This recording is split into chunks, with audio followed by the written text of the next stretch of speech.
नमस्ते दोस्तों, स्वागत है आपका हमारे चैनल पर। आज इस वीडियो में हम जानने वाले हैं गियर मोटर क्या होता है और ये कैसे काम करता है। बिल्कुल आसान भाषा में आज आपको हम समझाने वाले। गियर मोटर दो चीज़ों से मिलकर बनता है, यानी कि दो चीज़ों की कॉम्बिनेशन से बनता है, एक डीसी मोटर और एक गियर मोटर, मतलब गियर बॉक्स।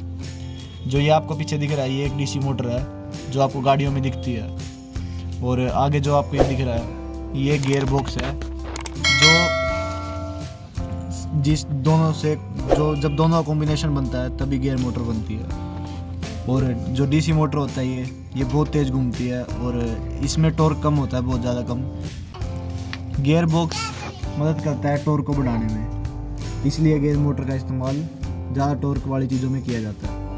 गियर मोटर की ज़रूरत क्यों पड़ती है? साधारण जो डीसी मोटर होती है वो ज़्यादा तेज़ घूमती है और भारी वजन या फिर कम टॉर्क होता है। आपके हिसाब से ये बता देता हूँ मैं, मतलब ज़्यादा वजन नहीं उठा सकती और कम टॉर्क होता है। गियर लगाने से मतलब इसके अंदर जैसे गियर लगाते हैं हम जैसे ही, तो मैं एक बार दिखा देता हूँ आपको गियर किस टाइप से होते हैं।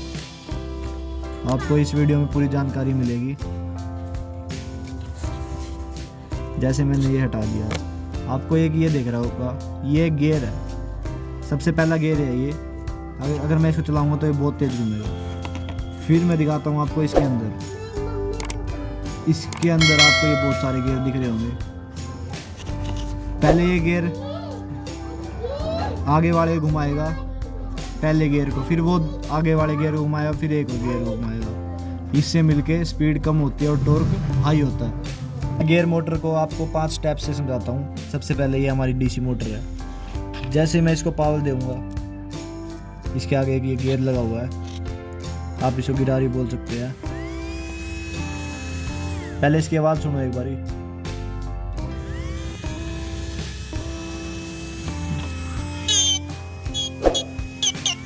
देख सकते हैं आप, जैसी गिरा रही है ये पहला गियर है। जब ये आगे वाले गियर को टच करेगी, आप देखो अंदर, सबसे पहले ये नीचे वाले को बड़े गियर को टच करेगी। इसको टच करेगी तो आगे एक छोटा गियर है, फिर ये उसको घुमाएगी, फिर उसके बाद एक और गियर है आगे, फिर ये उसको घुमाएगी। तब जाके स्पीड धीरे धीरे कम होती रहेगी और जो टॉर्क है वो हाई होता रहेगा। अब मैं इसको हाथ से बहुत मुश्किल से घुमा पा रहा हूँ, पर ये देखो कितनी आसानी से घूम रही है। सबसे पहले जैसे डीसी मोटर है, हमने इसको पावर दी और चलना स्टार्ट हो गई। ये स्टार्ट होने के बाद मोटर जो है उसकी जो आपको ये गिरारी दिख रही है वो सबसे पहले छोटे गियर को घुमाएगी, और छोटे गियर को घुमाने के बाद जो छोटा गियर बच गया जो हमारा जो घूम रहा है वो आगे जाके बड़ा गियर घुमाएगा। ऐसे ही हर स्टेप में गियर बढ़ते रहेंगे। जितने गियर बढ़ेंगे उतनी ही ज़्यादा ये टॉर्क बनाएगी। आखिर में कम स्पीड हो जाएगी और जो पावर है वो बहुत ज़्यादा हो जाएगी, जो कि ये प्रोवाइड नहीं कर सकती इतनी। खाली अगर डीसी मोटर हम चलाएँगे, अगर गियर लगाने के बाद जो पावर ये देगी भाई बहुत ज़्यादा हो जाती है, वो इसके मुकाबले कई गुना ज़्यादा। टॉर्क स्पीड बेशक कम हो जाए पर जो टॉर्क है वो बहुत ज़्यादा बढ़ जाता है। और टॉर्क क्या होता है भाई, पहले ये बता देते हैं आपको। टॉर्क का मतलब होता है भाई घूमने की ताकत। जैसे कि जो पंखा होता है वो ज़्यादा स्पीड से घूमता है पर उसका टॉर्क कम होता है, और गियर मोटर होती है वो कम स्पीड में घूमती है और टॉर्क ज़्यादा होता है। इसकी वजह से जो गियर मोटर है वो हमारा ज़्यादा टॉर्क बनाती है और ज़्यादा पावर उठा सकती है। जैसे कि आप बाइक देखते हो, बाइक के अंदर गियर होते हैं, जैसे किसी में 4 किसी में 5। जैसे आप पहला गियर लगाते हो भाई साहब, उसमें पूरी पावर होती है, मतलब फिर उसके बाद दूसरा गियर लगता है, फिर वो और तेज हो जाती है।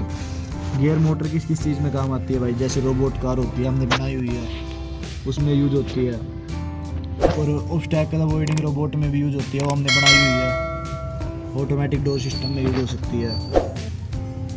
और गियर मोटर के फ़ायदे यही है, ज़्यादा टॉर्क होता है, कंट्रोल स्पीड होती है, मतलब ज़्यादा तेज़ नहीं होती, इसलिए हम इसको कंट्रोल कर सकते हैं। और रोबोटिक्स में परफेक्टली यूज हो जाती है ये गियर मोटर। कम स्पीड ज़्यादा पावर, इसका मेन काम यही है। तो ये वीडियो आपको कैसी लगी? इस वीडियो को कमेंट में ज़रूर बताना। इसकी और जानकारी चाहिए तो हमें सब्सक्राइब कर देना। मैं आखिरी में एक बार इसको चला कर दिखा देता हूँ।